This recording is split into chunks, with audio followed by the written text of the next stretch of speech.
Je viens de trouver un trésor dans le frigo. Mon précieux, le fameux sucre à la crème de Christina.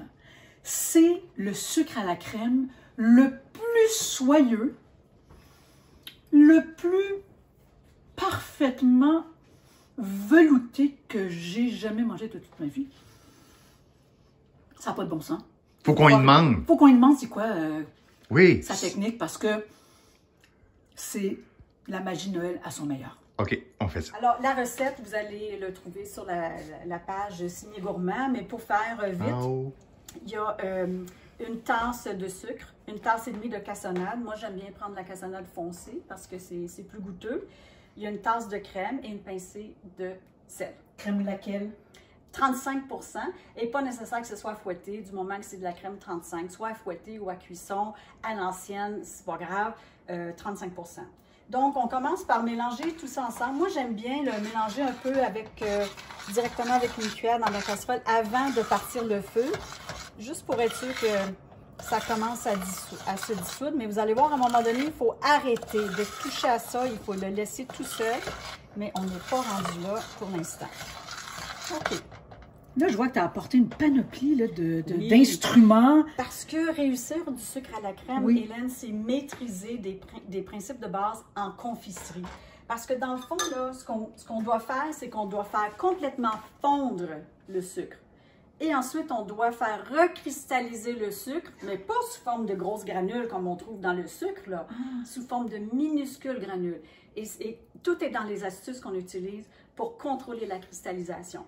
Fait que pour commencer, je vais partir mon feu. Je passe ça à moyen. Il faut amener à ébullition et amener le sirop jusqu'à une certaine température. Mais avant ça, on doit s'assurer qu'il n'y a pas de cristaux de sucre sur les parois de la casserole. D'accord?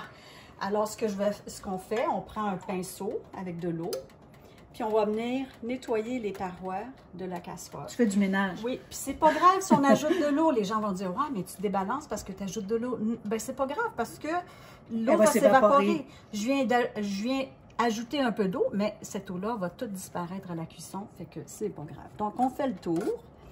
Ça, c'est une première façon de faire. L'autre façon de vous assurer qu'il n'y a pas de cristaux de sucre, c'est de partir la cuisson.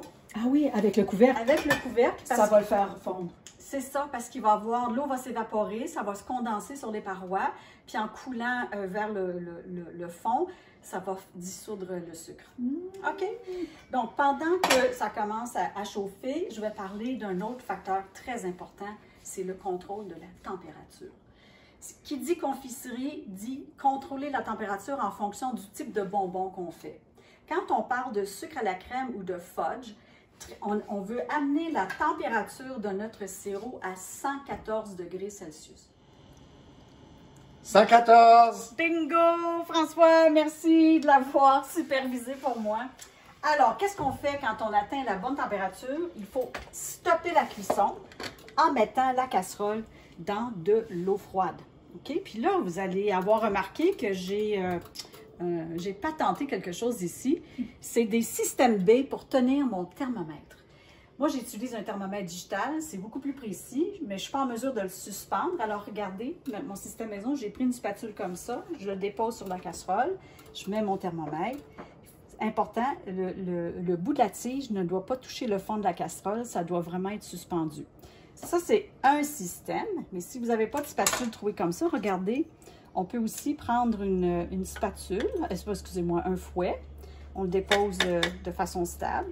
Et puis, on insère la tige du thermomètre à travers les fils. Brillant. T'es vraiment ingénieuse. Oui. T'es sûre que t'as pas un diplôme en ingénierie de la chimie alimentaire? Non, mais j'ai un père et un frère qui sont ingénieurs.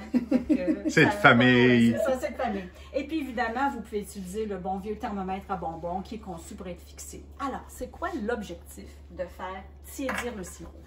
Et vraiment, c'est là-dedans tout le magie, Hélène, tu l'as dit tantôt, là, le magie du sucre à la crème. Donc, on commence par concentrer le sucre. En le faisant bouillir, on amène la température à 114. Si je me mettais à remuer tout de suite mon sirop à 114 degrés, j'aurais un sucre à la crème très, très, très granuleux. Et c'est pas ça qu'on veut. On veut les plus petits cristaux possibles.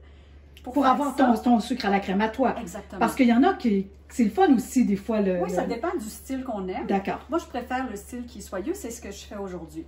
Donc, en laissant le sirop tiédir, il va devenir beaucoup, beaucoup plus épais. Et c'est seulement lorsqu'il va avoir atteint... Écoute, là, j'ai un blanc de mémoire. Il faut que je consulte ma recette. C'est la recette qui est dans la chimie des desserts. Donc, lorsque le sirop va avoir atteint... Eh mon Dieu! Sucre à la crème. Je laisse tiédir jusqu'à 43 à 50 degrés Celsius. Et puis là, on est à... Oh, là, ça va prendre du temps, François. Ça prend un bon 20 minutes. OK. Fait qu'on va revenir tantôt. Alors, ce qui arrive, c'est qu'en tiédissant jusqu'à 43-50, le sirop va devenir très, très, très épais, beaucoup plus difficile à remuer. Mais imaginez-vous que dans un sirop qui est très épais comme ça, les molécules de sucre vont avoir plus de difficulté à s'attacher ensemble et à former des gros cristaux. Donc, c'est ça qui fait en sorte qu'on obtient des très, très petits cristaux. Parce que le sirop est tellement épais qu'aussitôt que les cristaux se forment, par l'action du brassage, les cristaux vont se rebriser et on va former des milliards de minuscules cristaux au lieu de former des milliers de gros cristaux. Et c'est ce qui assure un sucre à la crème qui est parfaitement soyeux. Donc, on en a pour à peu près une vingtaine de minutes. Moi, je vais remettre mon système B pour suspendre mon thermomètre.